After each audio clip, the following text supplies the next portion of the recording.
ഒന്ന് സാമുവേൽ 16-ാം അധ്യായം 1 മുതൽ 13 വരെയുള്ള വാക്യങ്ങൾ. കർത്താവ് സാമുവേലിനോട് പറഞ്ഞു, ഇസ്രായേലിന്റെ രാജത്വത്തിൽ നിന്ന് സാവൂളിനെ ഞാൻ തള്ളിക്കളഞ്ഞിരിക്കുന്നു. അവനെയോർത്ത് നീ എത്രനാൾ വിലപിക്കും? കുഴലിൽ തൈലം നിറച്ച് പുറപ്പെടുക.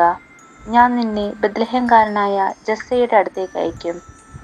അവന്റെ ഒരു മകനെ ഞാൻ രാജാവായി നിശ്ചയിച്ചിരിക്കുന്നു. സാമുവേൽ ചോദിച്ചു, ഞാൻ എങ്ങനെ പോകും? സാവൂൾ ഇത് കേട്ടാൽ എന്നെ കൊന്നുകളയും. കർത്താവ് പറഞ്ഞു, ഒരു പശുക്കിടാവിനെ കൂടെ കൊണ്ടുപോവുക. കർത്താവിന് ബലിയർപ്പിക്കാൻ വന്നിരിക്കുകയാണെന്ന് പറയുക. ജസ്സയെയും ബലിയർപ്പണത്തിന് ക്ഷണിക്കുക. നീ എന്താണ് ചെയ്യേണ്ടതെന്ന് ഞാൻ കാണിച്ചു തരാം. ഞാൻ പറയുന്നവനെ എനിക്കായി നീ അഭിഷേകം ചെയ്യണം. കർത്താവ് കൽപ്പിച്ചതുപോലെ സാമുവേൽ പ്രവർത്തിച്ചു. അവൻ ബത്ലഹേമിലെത്തി. നഗരത്തിലെ ശ്രേഷ്ഠന്മാർ ഭയപരവശരായി അവനെ കാണാൻ വന്നു. അവർ ചോദിച്ചു, അങ്ങയുടെ വരവ് ശുഭസൂചകമോ? അതെ, അവൻ പറഞ്ഞു, ഞാൻ കർത്താവിന് ബലിയർപ്പിക്കാൻ വന്നിരിക്കുന്നു. നിങ്ങളെ തന്നെ ശുദ്ധീകരിച്ച് ബലിയർപ്പണത്തിന് എന്നോടൊത്ത് വരുവിൻ. അനന്തരം അവൻ ജസ്സയെയും പുത്രന്മാരെയും ശുദ്ധീകരിച്ച് ബലിയർപ്പണത്തിന് ക്ഷണിച്ചു. അവൻ വന്നപ്പോൾ സാമുവേൽ ഏലിയാബിനെ ശ്രദ്ധിച്ചു. കർത്താവിന്റെ അഭിഷിക്തനാണ് മുൻപിൽ നിൽക്കുന്നതെന്ന് അവന് തോന്നി. എന്നാൽ കർത്താവ് സാമുവേലിനോട് കൽപ്പിച്ചു, അവന്റെ ആകാരവടിവോ ഉയരമോ നോക്കണ്ട.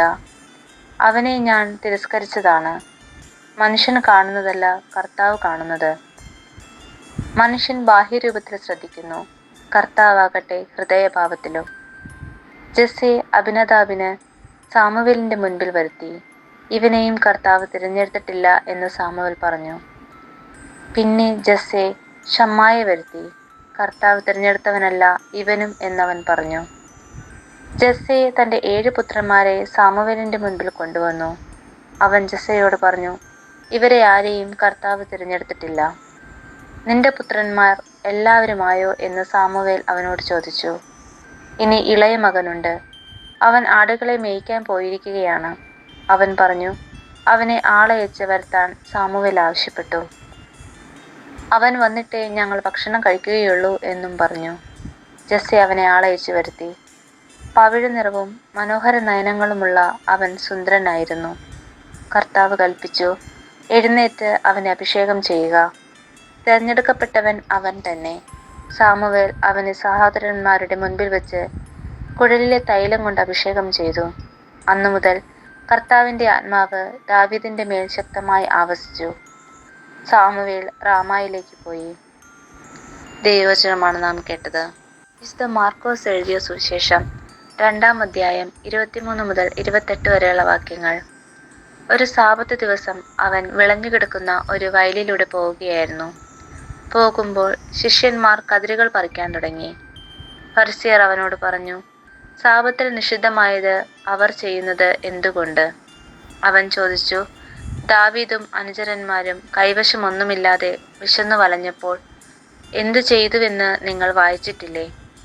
അബിയാതർ പ്രധാന പുരോഹിതനായിരിക്കെ ദാവീദ് ദേവാലയത്തിൽ പ്രവേശിച്ച് പുരോഹിതന്മാർക്കല്ലാതെ മറ്റാർക്കും ഭക്ഷിക്കാൻ അനുവാദമില്ലാത്ത കാഴ്ചയപ്പം ഭക്ഷിക്കുകയും കൂടെയുണ്ടായിരുന്നവർക്ക് കൊടുക്കുകയും ചെയ്തില്ലേ?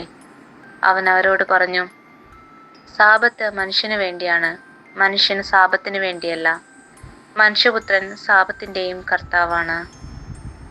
ദൈവവചനമാണ് നാം കേട്ടത്.